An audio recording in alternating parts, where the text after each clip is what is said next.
Hello everyone, I'm Mirko Peron, Associate Professor in Design and Planning of Digital Production Systems at the Department of Mechanical Industrial Engineering at NTNU, and today I will give you a talk on how to perform a systematic literature review. If you are watching this video, this means that you are a master student or a PhD student at the beginning of his or her journey, and that you have been suggested by your supervisor to carry out a systematic literature review. In this video, I'll teach you how to perform a systematic literature review, giving you first some theoretical insight and then showing you an example. Moreover, in here, I don't pretend to teach you everything that is possible to know about systematic literature reviews. Some things I will just briefly mention them and I'll leave you some references if you want to investigate them further, but I plan to give you some good insights and some guidelines that can help you in developing a systematic literature review. If after you have watched this video you have any question, please do not hesitate to contact me at mirko.peron@ntnu.no. So, before seeing how to perform a systematic literature review, we first have to have clear in mind what is a systematic literature review and why should someone perform it. Some of you might already know this, but it's always better to start with a short recap. Let's start with answering the first question, that is, what is a systematic literature review? As reported in the glossary of terms in the Cochrane collaboration, a systematic literature review is a review of a clearly formulated question that uses systematic and explicit method to identify, select, and critically appraise relevant research, and to collect and analyze data from the studies that are included in the review. So you start from one or more research questions, and through the use of systematic and explicit methods, you identify, select, and evaluate relevant research, which means journal articles, conference papers, and any other document. And then you extract the information from all the relevant documents. What is important to catch from this definition is the fact that a systematic literature review uses systematic and explicit methods, and this is what makes the difference with another type of literature reviews, which are the narrative literature reviews, which are, however, out of the scope of this video. In fact, as stated by Tranfield and co-authors, systematic literature reviews differ from traditional narrative reviews by adopting a replicable, scientific, and transparent process, aiming to minimize bias through exhaustive literature searches of published and unpublished studies and by providing an audit trail of the reviewer's decision, procedures, and conclusions. So, in conclusion, a systematic literature review is a review methodology that allows to identify, evaluate, and interpret the existing body of literature in a replicable, scientific, and transparent way in order to minimize any biases and reduce subjectivity. We can answer now the other question, that is, why should someone perform a systematic literature review? According to Sewry and Gold, the aims of systematic literature reviews are twofold. First, to map, consolidate, and evaluate the intellectual territory of a certain field, and then to identify knowledge gaps to be filled in order to develop the existing body of knowledge further. In other words, with a systematic literature review, on the one hand, we collect and evaluate the developed knowledge in the field we are interested in, and on the other hand, based on a critical analysis of what we found, we identify knowledge gaps, which means we identify which could be future directions. The second part of identifying future researches is usually made by experts in the field rather than master students. Moreover, a systematic literature review can be used not only to define literature gaps, but the insights gained with the first part about collecting and evaluating the developed knowledge in a certain field can be used also to set the basis for building theoretical frameworks, theoretically grounded decision support systems, and so on. And we will see this better later in the example. This means that through a systematic literature review, we identify the available knowledge on the topic of interest, we evaluate strengths and weaknesses of such knowledge, we highlight blank or weakly cover areas for grounding incremental studies in the topic, and we inform about extant wisdom on the topic, presenting an evidence-informed summary, which can also be used to develop theoretical frameworks, theoretically grounded decision support systems, and so on. Now that we have had this short recap on what is a systematic literature review and why someone should perform it, we can move to the core of this video, that is how to perform a systematic literature review. In this video, we will follow the methodology defined by Tranfield and co-authors, which represents a foundation study in the field of systematic literature reviews. And it consists of 3 steps, which are planning the review, conducting the review, and reporting and dissemination. And we'll see each of these steps in detail now. So, starting from the first step, which is planning the review, as the name suggests, this is a step that needs to be carried out before beginning the review itself. In this step, you need first to establish a so-called review panel. The review panel should encompass a range of experts in both the methodology of systematic literature review and of the topic that you are focusing on. In the case you are carrying out the systematic literature review for your master thesis, the review panel usually consists of your thesis supervisor and co-supervisors. Among the duties of a review panel, there is that of resolving any disputes over the inclusion and exclusion of studies. We will see better this part about the inclusion and exclusion of studies soon, so don't worry if at this stage this part is unclear to you. Moreover, during the planning of the review, you also need to define the review protocol, and the review panel has to support you in this. The review protocol is a plan that helps to protect objectivity by providing explicit description of the steps to be taken. Specifically, the review protocol contains information on specific questions addressed. So this means, for example, which is the research question or which are the research questions that we want to answer with a systematic literature review. It contains information on research strategy, such as which database should we use, which keywords should we consider, how should we combine these keywords in search strings, and so on. And finally, it contains information on inclusion and exclusion criteria. As we will see better in the example that we will do at the end, the databases like Scopus or Google Scholar do not provide only documents that are of relevance for us, so that are in line with the goal of our work, but we also provide documents that are out of scope. Therefore, we need some rules to understand whether we should consider certain documents or not, and these rules are defined through the definition of these inclusion and exclusion criteria. Moreover, in line with the explicit description of the steps to be taken that we have mentioned in the previous point, we need to write everything down, so we need to document for every step how many documents we have included and excluded, and the reason for this inclusion or exclusion, in order to guarantee the reproducibility of our study and to limit as much as possible the biases.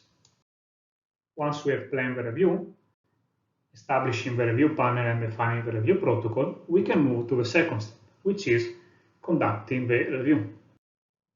In this step, we perform a comprehensive and unbiased search. Here, we refer to the review protocol developed in the previous step. Therefore, we use the identified database or databases if we have identified more of them, and we adopt the search strings already identified before together with the exclusion and inclusion criteria identified in step number 1. As discussed before, the search strategy should be reported in detail, sufficient to ensure that the search could be replicated. So not only you have to detail your review protocol, but you also have to detail the steps, for example, taken during the process of excluding and including documents, describing how many you included or excluded, the reason for this, and so on. The output of this step is a full list of articles and papers on which the review will be based, with details on the authors, publication journals, publication years, and so on. Of course, only studies that meet all the inclusion criteria specified in the review protocol and which manifest none of the exclusion criteria have to be incorporated into the review. As we will see later, the inclusion and exclusion criteria need to be strict to base the review on best quality evidence. Be aware that at this stage the decisions regarding inclusion and exclusion remain relatively subjective. Therefore, this stage should be conducted by more than one reviewer. In case of disagreements, this can be resolved within the review panel.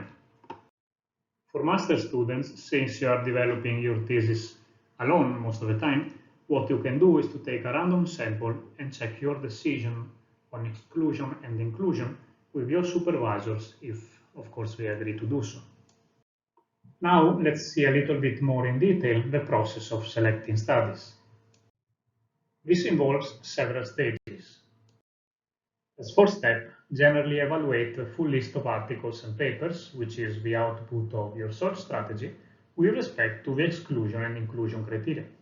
Here, you might discard some works because they are not written in English, or because they are not of sufficient quality, and so on.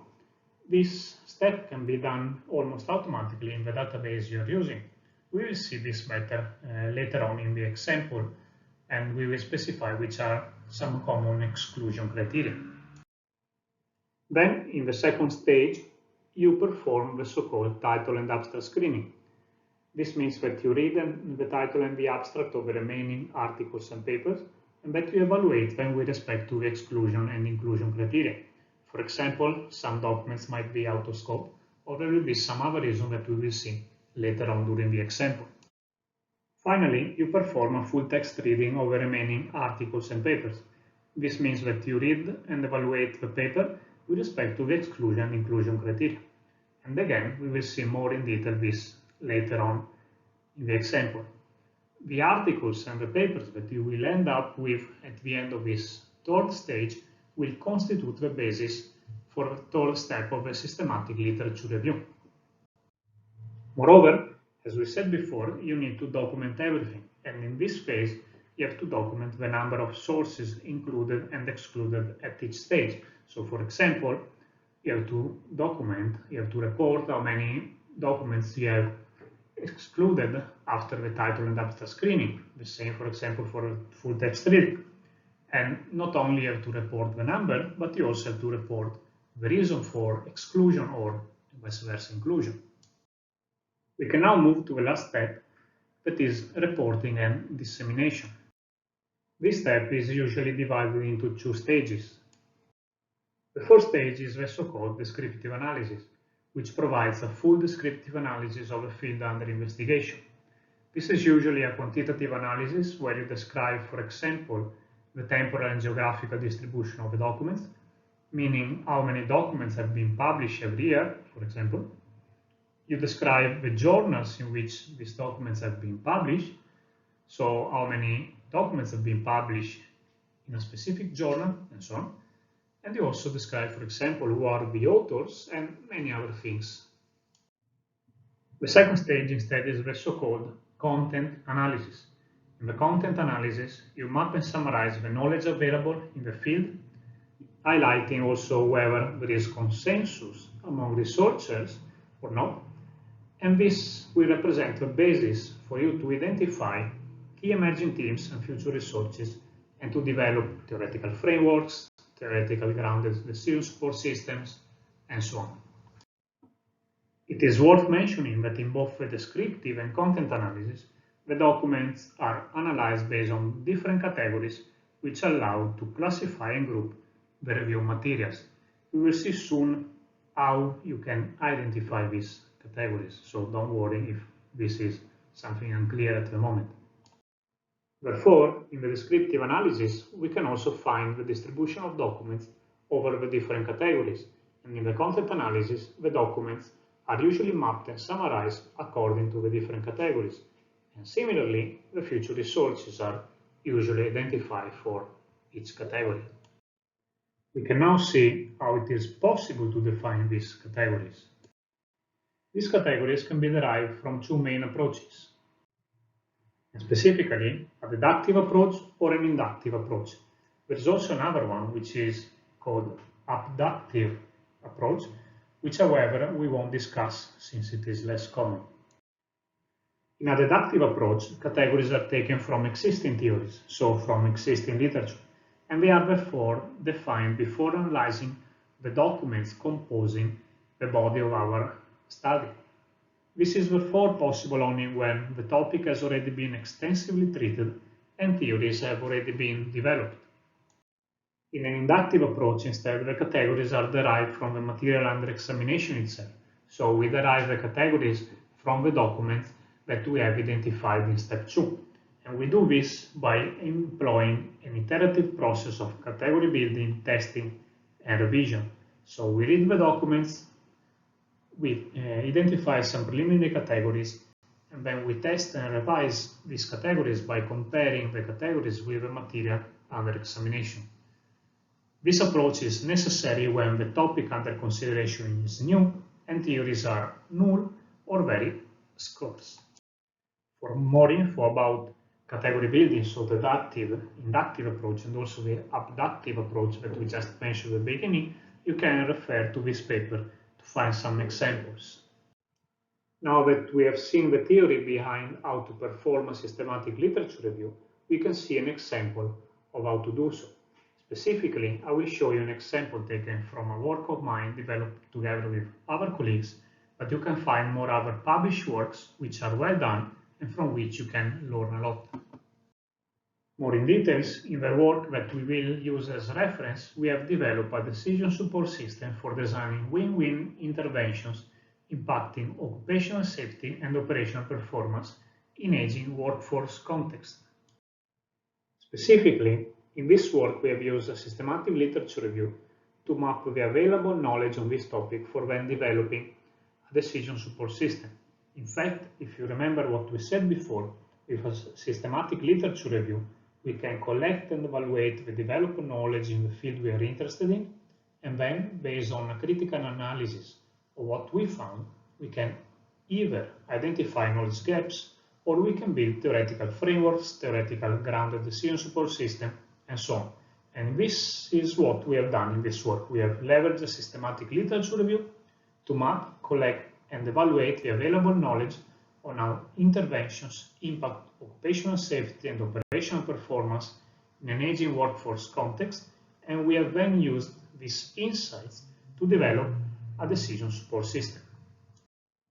More in details, in this work we were interested to identify from the literature three main aspects, which are the operational and occupational safety and health key performance indicators affected by the aging workforce, which are the proper interventions that can be adopted by companies to improve operational and/or OSH performance, and which are the interrelations between the different interventions, so how an intervention carried out to improve the OSH performance affect the operational performance. We can now move to see how we perform the systematic literature review, and we will do this analyzing separately each of the three different steps composing the methodology defined by Tranfield and co-authors that we have just discussed. Starting from step 1, which was the step of planning the review. If you remember what we said before, in this step we have to establish the review panel and define the review protocol. So, dealing with the review panel, in the case of this paper, we decided to have two researchers to carry out the systematic literature review. As we said before, this was helpful later on in step 2 to ensure that decisions regarding inclusion and exclusion of documents would have not been subjective. Specifically, Dr. Simone Arena, one of the co-authors, and I carry out the literature review, while the other two co-authors of the study, Professor Fabius Garbossa and Professor Guido Jacopo Luca Micheli, composed the review panel. Their experience in the field of human factor, among which aging, and operations management made them the right person to compose the review panel. Moreover, these two co-authors are also experts in carrying out a systematic literature review, and therefore they were of help later on in defining the review protocol. In the case of master students, however, as I said before, usually the review panel is composed by the supervisor and the co-supervisors.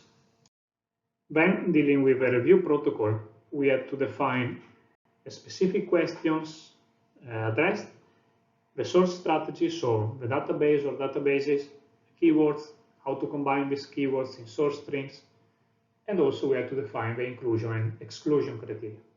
So now, let's see one by one these 3 points.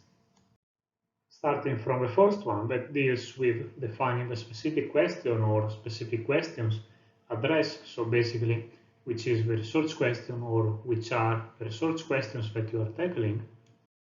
You identify your research questions based on the goal of your work. So for the work that we are considering as a reference, if you remember, we said that the scope of a systematic literature review was threefold: to identify the operational and OSH KPIs affected by the aging workforce, to identify the interventions to improve operational and/or OSH performance, and to identify the interrelations between the different interventions.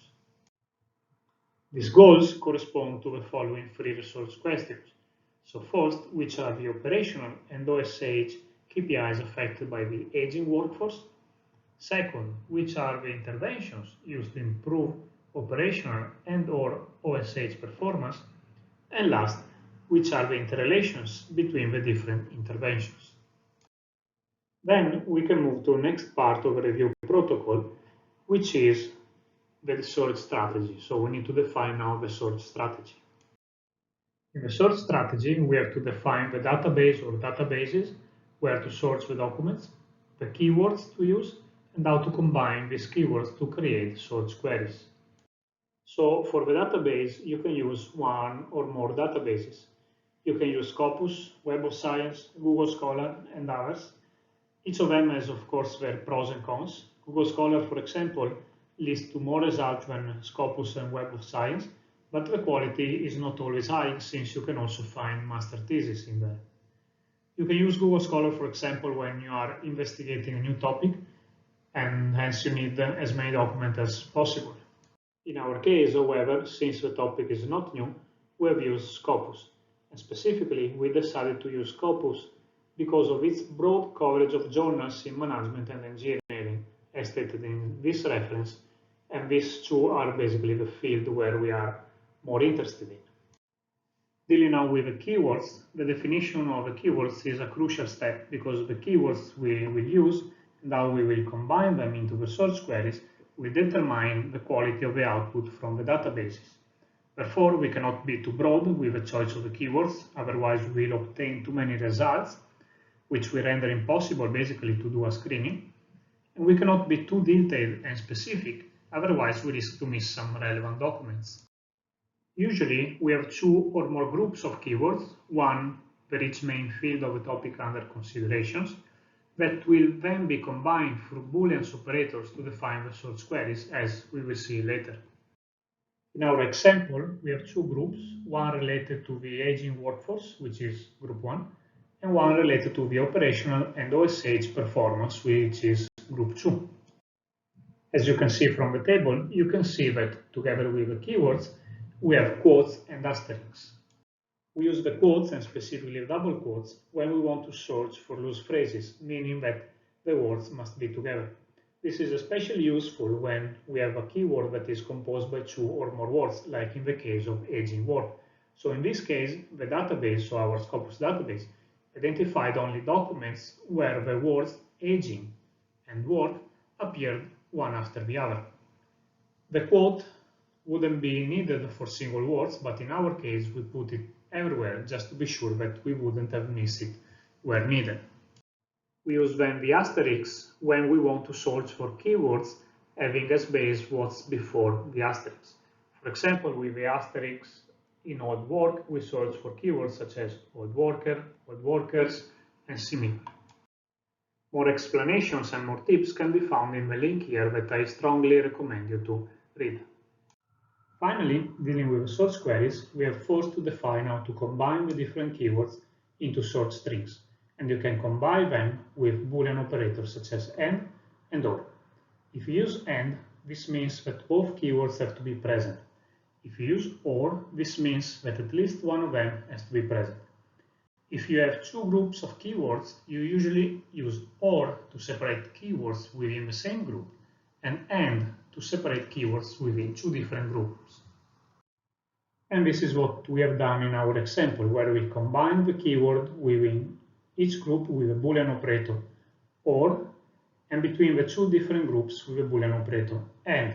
So for example, we had aging work, or old work, or aging employee, or and so on, with all the keywords of group 1, combined with the Boolean operator and then we add safety, or hazard, or accident, or prevent, and all the other keywords of group 2. Then we have to define where to source for the source strings. Scopus, for example, has several options. You can search if your source strings are present in article title, abstract, and keywords, or only on article title, or only on abstract, and many other options. In our example, we have searched the defined source strings among article title, abstract, and keywords. Finally, we can move to the last part of the review protocol, which is the definition of exclusion and inclusion criteria. With exclusion and inclusion criteria, we establish some rules to define which documents should be considered and which not. Common inclusion and exclusion criteria aim to ensure that the documents considered are within the scope of our study. For example, considering relevant subject areas.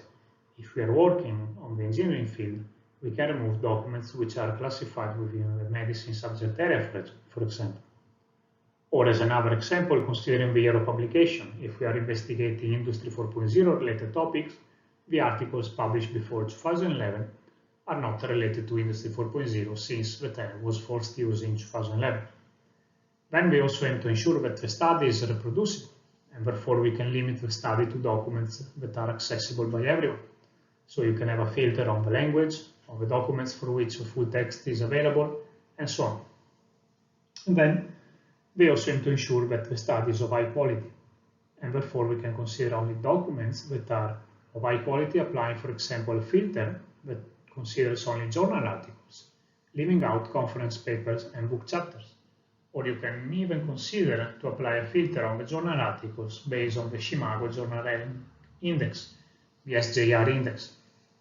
And therefore, for example, you can consider only journal articles characterized by an SJR greater than 0.5.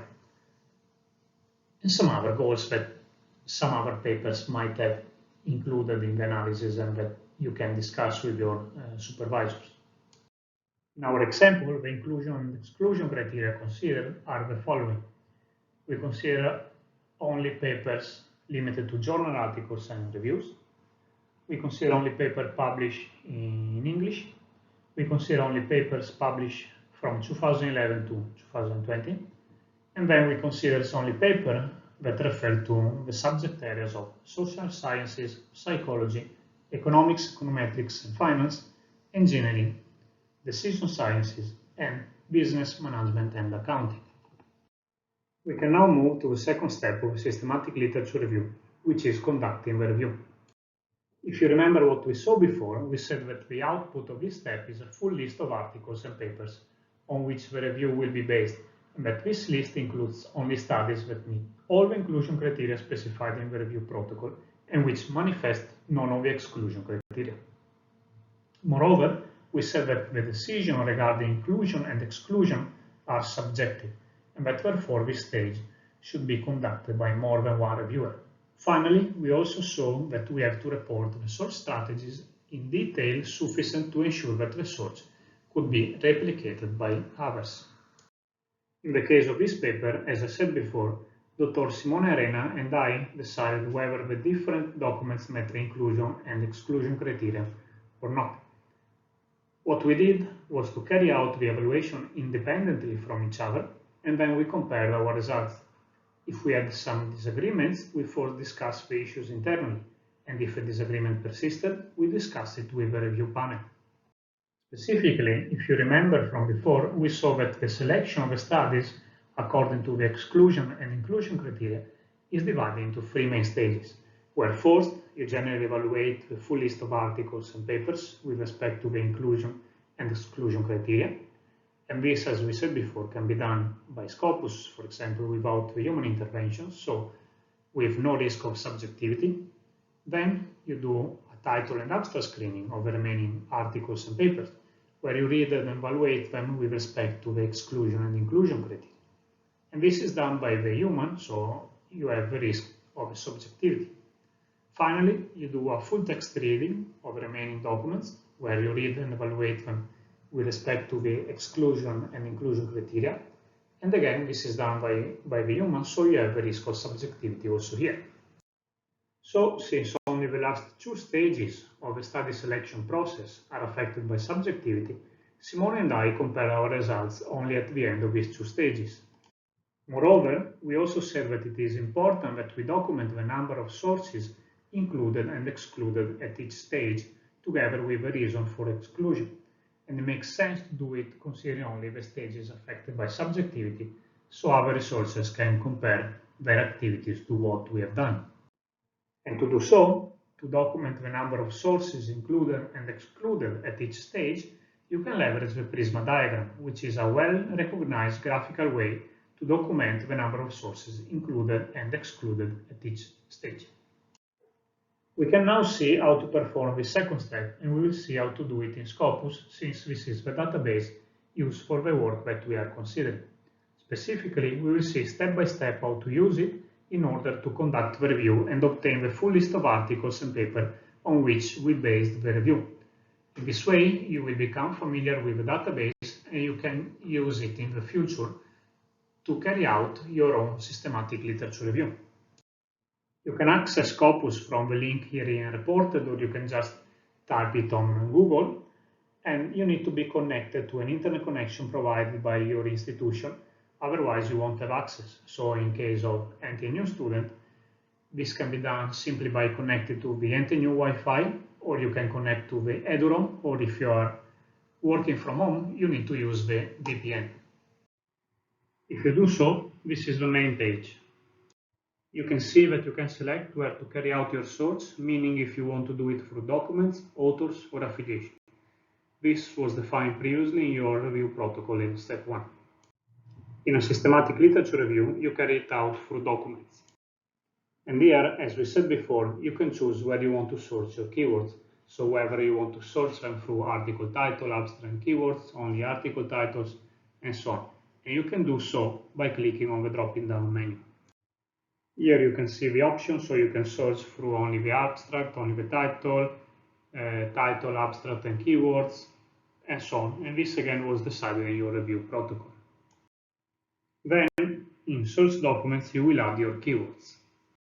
You need to write only one keyword at a time, with a double quote and/or the asterisk, as we have seen before. Considering our example, we have as first keywords aging work, with the asterisk and with the double quotes. Please remember to use the double quotes and not the single quote. Then, to add more keywords, you press Add Search Field. When you press it, you see that another row will appear where you can add another keyword. Scopus automatically connects the keywords with a Boolean operator AND, but by clicking on the drop-down menu, you can change and select which Boolean operator you want. You can add all your keywords, and once you have added all the keywords, then you can run the search by pressing the button Search. If you do so, you obtain documents which are not filtered according to the exclusion and inclusion criteria that we have identified. So in our case, in the case of our example, if we run the query, we obtain, and this is in August 2022, more than 4,850 documents. Of course, if you do the search later on, the number of documents will be more, since more documents will be published. However, all these documents, all these 4,850 documents almost, won't represent the body of our research. In fact, if you remember what we said, we have to select the studies considering the exclusion and inclusion criteria. So we don't have to read all this paper, but we need to go through the 3 different stages involving the study selection process. So the first stage, if you remember, was the general evaluation of a full list of articles and papers with respect to the inclusion and exclusion criteria. How do we do this? If you remember, we said that this can be done basically automatically without the risk of including subjectivity in the study.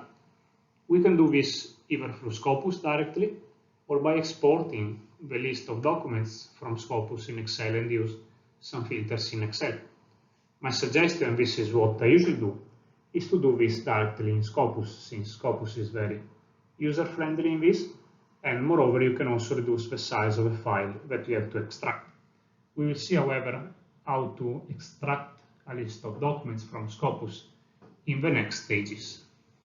So to do this in Scopus, you can see that in the left part of the screen, which will be the left part of the web page, you have this kind of section where you can select either limit to or exclude documents that belongs, for example, to a certain subject area that have been published in a certain year period and so on.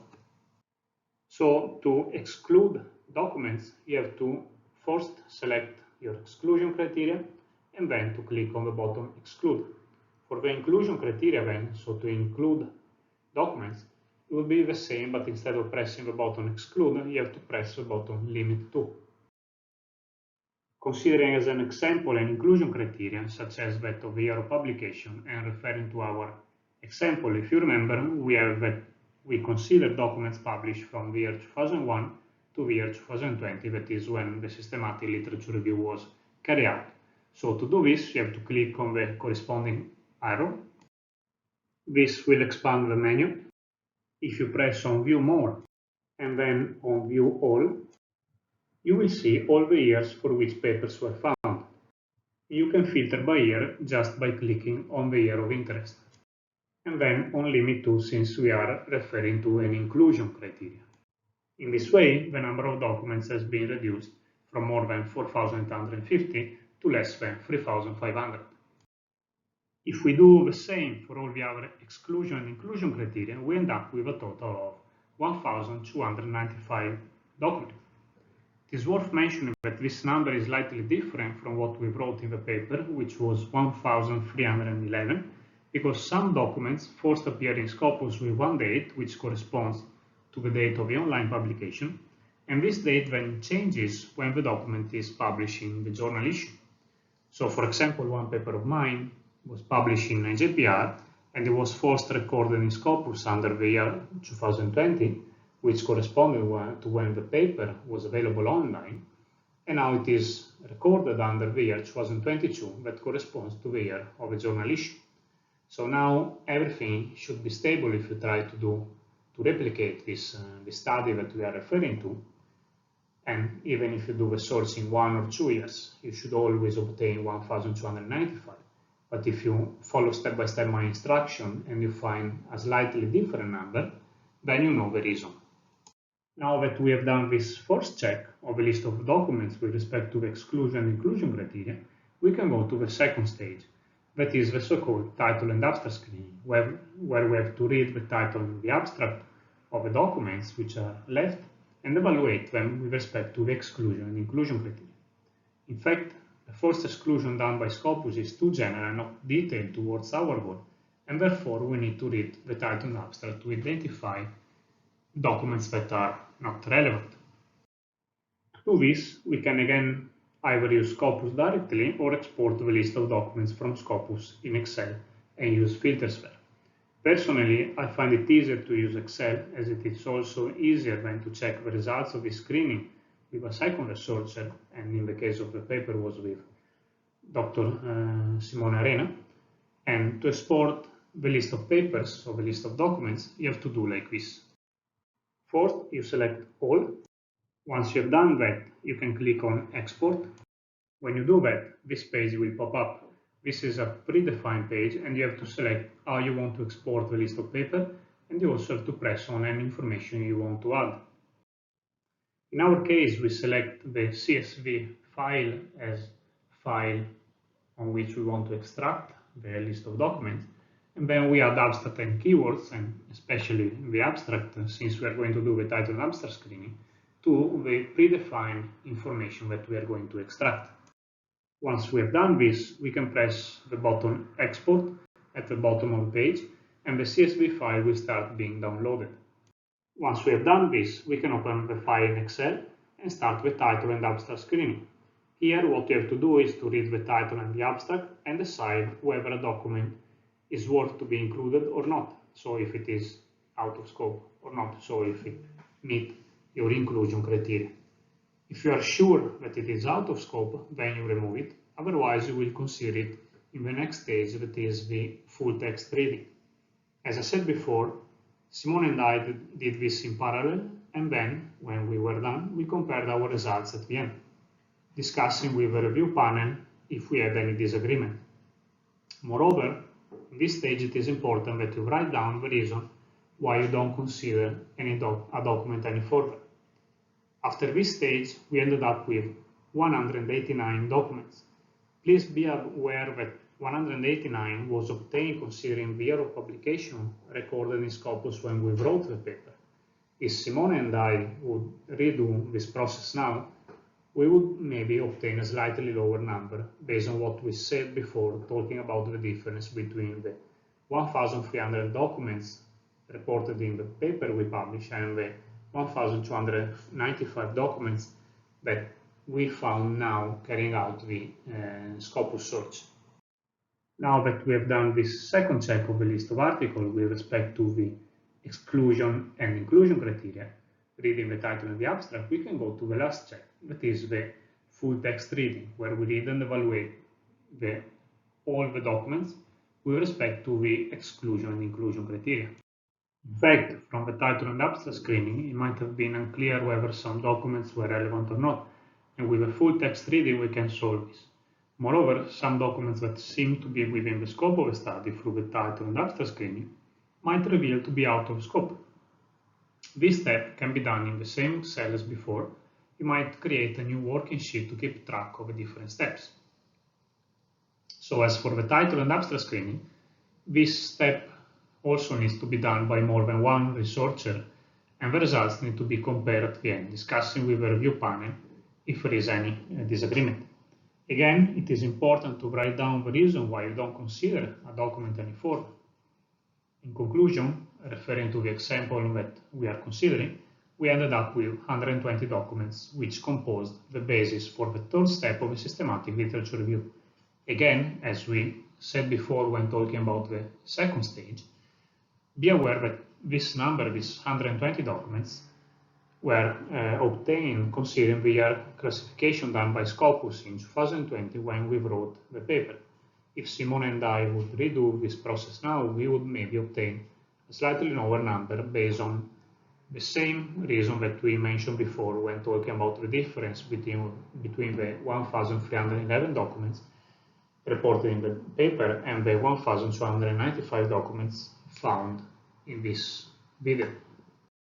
Before moving to the third step of a systematic literature review, I want to show you the Prisma diagram. The Prisma diagram is a well-known way to document the number of sources included and excluded at each stage, together with the corresponding motivations for inclusion and exclusion.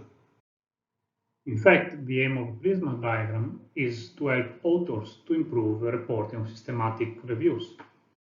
Specifically, it is divided into 4 areas: identification, screening, eligibility, and included, where in the identification you write the output of your database or databases after a check with respect to the exclusion and inclusion criteria, so basically the output of the first stage of the study selection process. In the screening then, you report about any duplicates. This is important in case you use 2 or more databases, and you inform on the reasons about the exclusion of documents performed during the title and abstract screening, documenting also the number of documents excluded. Then, in the eligibility part, you inform on the reasons about the exclusion of documents performed during the full text reading, documenting also here the number of documents excluded. And finally, in the included part, you report on the final number of documents to be included in the systematic literature review, so the number of documents that will constitute the body of your study. Some authors include here not only the documents resulting from the full text reading, but they increase this number with a snowball search, which, however, I won't discuss in this video. We can see here the Prisma diagram for the example that we are considering, where you can see that all the steps are motivated, reporting how many documents have been excluded, the reason for this, and so on. Be aware, once again, that this is taken from the paper, so we start from 1,311 documents and not from 1,295 for the reason that we discussed before. We can now see the last step of a systematic literature review, which is reporting and dissemination. If you remember from before, we said that this step is divided into two stages, the descriptive analysis and the content analysis, where in the former, so in the descriptive analysis, you provide a descriptive analysis of the field under investigation, such as temporal and geographical distribution of the documents, journal distribution, distribution of the documents in the different categories that you have identified in a deductive or inductive way, while in the latter, so in the content analysis, for each category, you summarize the main findings, you analyze the consensus among researchers, and eventually you provide future research directions. In this video, I won't go into details of how to do this step because this is very dependent on the topic you are considering. What I try to do here is to extrapolate some general guidelines and refer to some works available in the literature from which you can take some example. So dealing with the descriptive analysis, we haven't performed it in our work, so in the work we are referring to, since the main focus of that work was not to carry out a systematic literature review to identify research gaps and possible future direction, but we just needed to summarize the main finding over the topic of interest. However, in the descriptive analysis, you usually find information such as the temporal distribution of documents, which provided information on the interest of researchers on the topic. Here an example taken from a paper of mine and our colleagues, which is currently under review in International Journal Production Research. And here you can see that we can extrapolate some information on the interest. We can say that there has been an increasing interest on the topic over the years. Then you usually find information on journal distribution of documents, which is useful to understand the focus of the documents based on the scope of the journals. For example, documents published in Journal of Cleaner Production will have a focus on the sustainability aspect. Here again, an example taken from the paper that we have just mentioned. Then you usually find information on the distribution of documents over different categories identified, which is useful to understand which category has been treated more extensively and which instead are lacking. And here another example taken from the same paper. Many other information from the descriptive analysis, and you can refer to the papers of Professor Stefan Severin for some more examples. Here I leave you the link to his Scopus profile so you can check some of his work. Finally, we can move now to the content analysis. The content analysis is one of the most complex parts in the systematic literature review, since we need to summarize and analyze in a critical way the findings of the documents per each category, and eventually to identify research gaps and/or future researches, depending on which is the goal of our systematic literature review. Here I won't show you what we wrote in the paper because you can just read it and would be useless for those of you working on a different topic, but I'll try to provide some guidelines on how to develop a good content analysis. So basically, what I suggest you to do is that you divide the section where you are reporting the content analysis, that usually is the results section, into different subsections, one per each category that you have considered during the classification. In this different subsection, you have to summarize what the literature says. This doesn't mean that you have to write one after the other the summary of the different documents belonging to that category in an unlinked manner, like in a sort of list or bullet point list, but you have to create a sort of flow, try to link the different findings of the work in a logic manner.